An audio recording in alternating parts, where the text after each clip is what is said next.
Good morning, guys. Jonathan Mills Patrick with you today. Thank you so much for joining me. I hope you're finding these videos helpful as you're building your startup and creating new ones along the way. I'm just trying to provide you some value and information that can really help you be more successful. Before we get to today's message, just a quick shameless plug. My Southbound podcast season number 2 is live again, and today a new episode released where I interviewed Dave Seaman.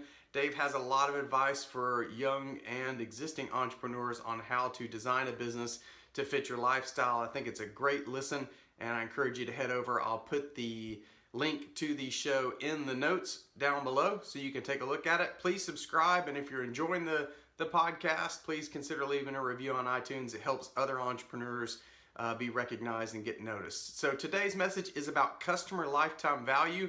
Got a little bit more than normal to share with you, but I'll try and make it brief, so excuse me if I look down a little bit at my notes to talk to you about customer lifetime value. What is it's a marketing term that was designed to help understand exactly what it sounds like, the value of a customer, but it works really good for startups, and there's a lot of different reasons.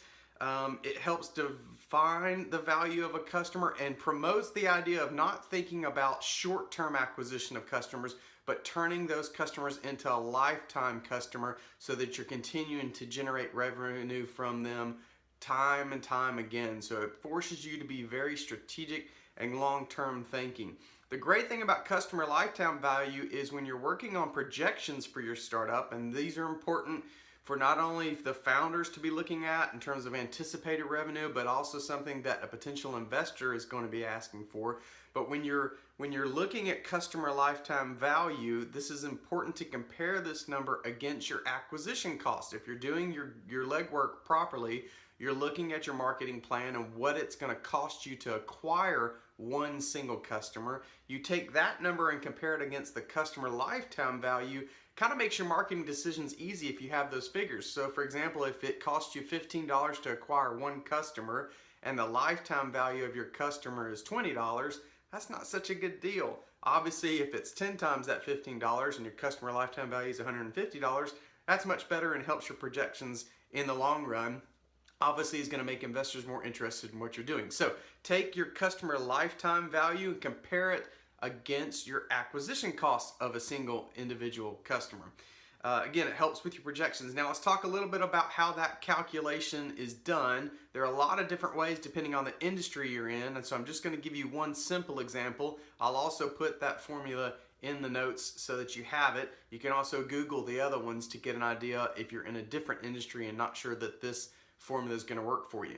So for customer lifetime value, my example is you're going to take your average monthly revenue. So we're assuming that you get a monthly recurring revenue from a customer, which by the way is one of the better business models out there, to continue to get monthly revenue from a customer instead of one-time hit and then they're gone. You have to reproduce that income.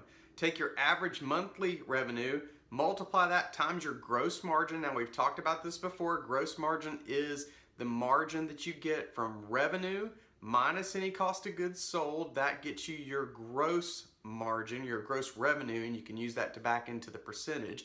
Again, net margin is after operating expenses have come out. So for customer lifetime value, take your average monthly revenue, or in this case, if it's not monthly, just take average revenue times your gross margin and then divide by churn. So what is churn?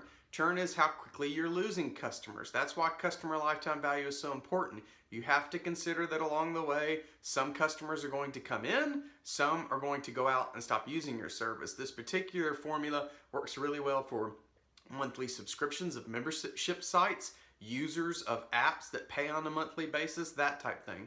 By the way, I keep mentioning monthly, and I said that sometimes your revenue can come in one hit. What if it's yearly income or yearly revenue? Simply just divide that by 12, you'll get to a monthly number and you can back into this formula. So one more time, average monthly revenue times the gross margin. So after cost of goods sold is taken out of your revenue or your sales, and then divide that number by your churn, which is the percentage of customers that are leaving you on a monthly basis. That will give you to the customer lifetime value. That number will allow you to work on projections. That number will allow you to compare that to your acquisition cost and figure out if you need to get that acquisition cost lower or the customer lifetime value higher. And that number is going to help with projections, and that is something that investors look at. So you need to be thinking about customer lifetime value in your startup or your business. It's important for all kinds of reasons. Hope you enjoyed this information. Thanks a lot for joining me. We'll see you soon.